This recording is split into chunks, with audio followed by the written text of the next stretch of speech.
ceci dit, c'est un point important que je voulais développer aujourd'hui, qui est celui de la politique des lycées, puisque vous savez que ça dépend des régions. Alors sur les lycées, il y a dans notre grande région 375 lycées, pour 278 773 lycéens, très précisément. 111 lycées pour l'Académie de Reims, 161 pour Nancy-Metz, 103 pour Strasbourg, avec des résultats d'ailleurs assez inégaux pour le baccalauréat général. Strasbourg, l'Académie 6e sur 30, Nancy-Metz 14e, Reims 26e sur 30. Donc on voit des disparités de résultats. Alors les lycées, c'est un point important, notamment parce que c'est auprès des lycées que nous avons la grande majorité des agents de la région aujourd'hui, puisqu'il y a une décentralisation de personnel qui était d'État auparavant. Donc aujourd'hui, dans la grande région, pour les chiffres 2014, il y a 5545 personnels dans les lycées. 5545, c'est quand même beaucoup. 1330 en Alsace, 1465 en Champagne-Ardenne et 2750 en Lorraine. Nous avons 3 priorités pour les lycées. D'abord, 1.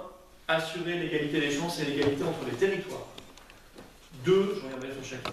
Lutter contre le communautarisme, les violences et la radicalisation. Et 3. Lutter contre les gaspillages et faire des économies. Alors d'abord, assurer l'égalité des chances et l'égalité entre les territoires. Et ça veut dire que il faut cibler, bien sûr, pour toute nouvelle construction de lycée, les territoires les plus oubliés, les plus reculés. Moi, je considère que le modèle, ce n'est pas le lycée géant dans la métropole et puis les campagnes asséchées où il n'y aurait plus rien, y compris plus de lycée, mais plus rien à côté non plus, hein, plus de dessert de train, plus d'hôpital, plus de gendarmerie, plus de poste, plus rien. Non, ce n'est pas du tout notre modèle, on veut un modèle d'aménagement du territoire. Donc, pour toute nouvelle construction de lycée, il faut cibler ces territoires oubliés en priorité, et ça devrait être une problématique qu'on a en tête, notamment à cause de la fusion qu'on a combattue, hein, cette fusion des régions qui risque de faire des oubliés si on n'y prend pas garde.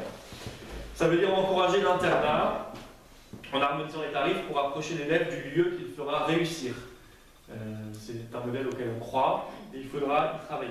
Ça veut dire accompagner les lycées dans le renouvellement du matériel informatique, fournir aux lycées les outils informatiques, faire prendre aux lycéens le train du numérique. Autant pour les lycéens, oui, ça se justifie pleinement. Autant moi je suis tout à fait contre le modèle de la tablette à l'école primaire qui remplacerait le tableau, la craie et surtout le cahier, le stylo.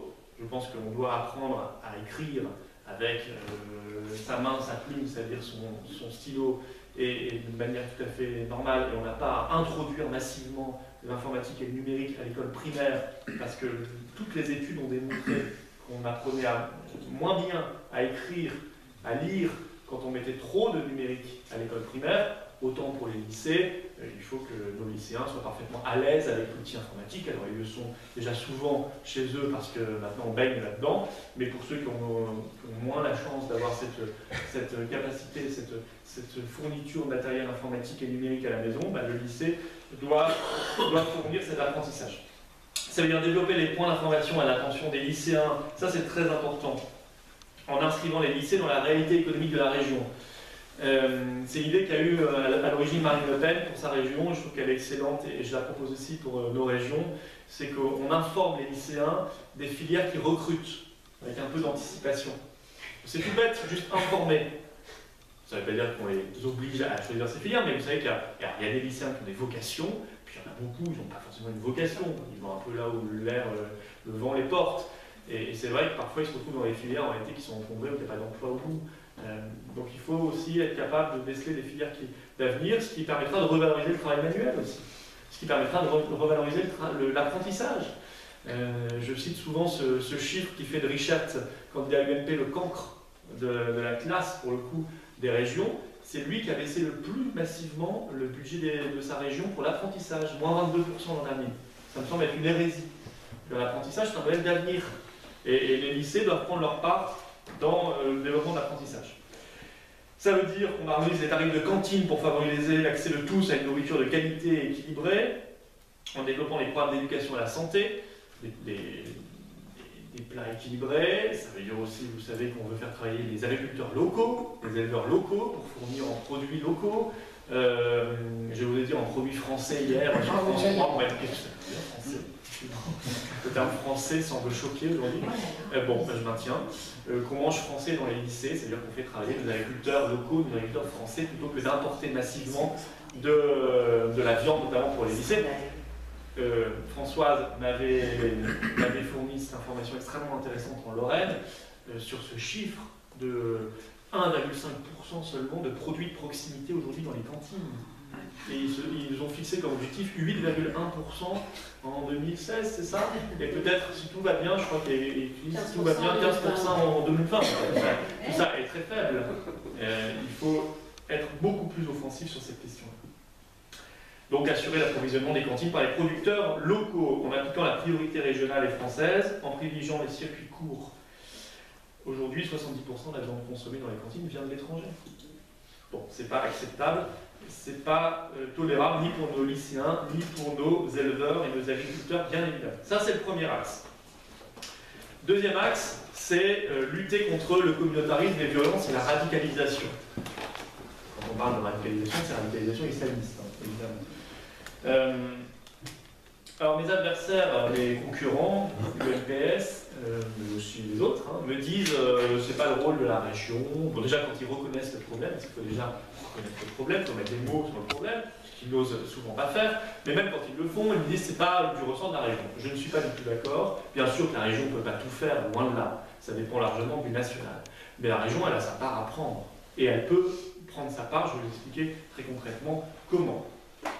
D'abord, dès que c'est techniquement possible, et il faudra que ce soit le plus largement techniquement possible, très vite, faire le choix de viande issue de l'abattage non rituel dans les cantines, et non pas de l'abattage rituel. D'abord pour respecter la laïcité, et ensuite pour lutter contre la souffrance animale.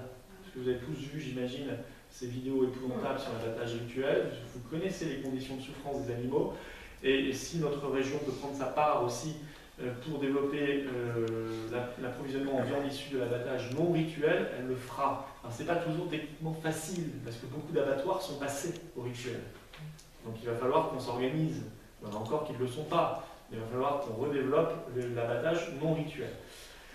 Ça veut dire lutter contre l'insécurité dans les lycées, aux abords des lycées, lutter contre les bandes, les trafics, le racket, les violences qui se multiplient aux abords des lycées, encourager le déploiement de caméras de vidéoprotection, de dispositifs anti-intrusion, de portiques de sécurité. Tu avais, François, cette idée d'utiliser le pass actuel, voilà, multipass, qui s'appelle Lycéo en Champagne-Ardenne d'ailleurs, multipass en Lorraine. Je crois qu'il n'est pas développé par contre en Alsace, il faudra le développer. Eh bien, d'utiliser ce pass aussi pour des questions d'identification et de sécurité. On a dit à Françoise, c'est ridicule, tout va bien, etc. Oui, oui, bien sûr, tout va bien sûr que non. Je pense que c'est une excellente idée que nous développerons. Ça veut dire apporter l'expertise technique de la région aux équipes des lycées, déposer plainte en qualité de propriétaire des locaux pour toute dégradation, ce qui n'est pas fait, systématiquement, se porter partie civile pour obtenir des dommages et intérêts. Ça veut dire que quand un bien est détérioré, eh bien, c'est la tolérance zéro. Tolérance zéro contre ceux qui dégradent les biens de la collectivité. Parce qu'un lycée, ça appartient et c'est payé, c'est financé par la collectivité. Ça veut dire lutter contre la radicalisation. On a des personnels dans les lycées. C'est vrai qu'il y a le personnel de l'éducation nationale qui est en première ligne.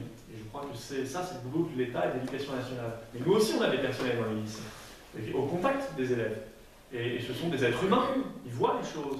Ils voient, même en dehors de la classe, ce qui se passe. Il faut les former. Il faut les former et encourager ces personnels qui sont les nôtres, des lycées, à reconnaître, à signaler les élèves qui présentent des signes de radicalisation aux autorités compétentes.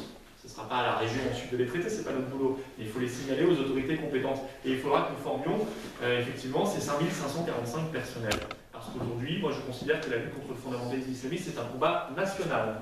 Et qu'au-delà des clivages, chacun doit, en tout cas c'est notre conception à nous, d'autres sont beaucoup plus sectaires, mais nous, notre conception, c'est qu'au-delà des clivages, au-delà des collectivités, au-delà des échelons national, régional, départemental, municipal, on doit tous être dans cette lutte. Donc moi, je prendrai ma part au niveau régional, et je travaillerai en ce sens avec les autorités compétentes.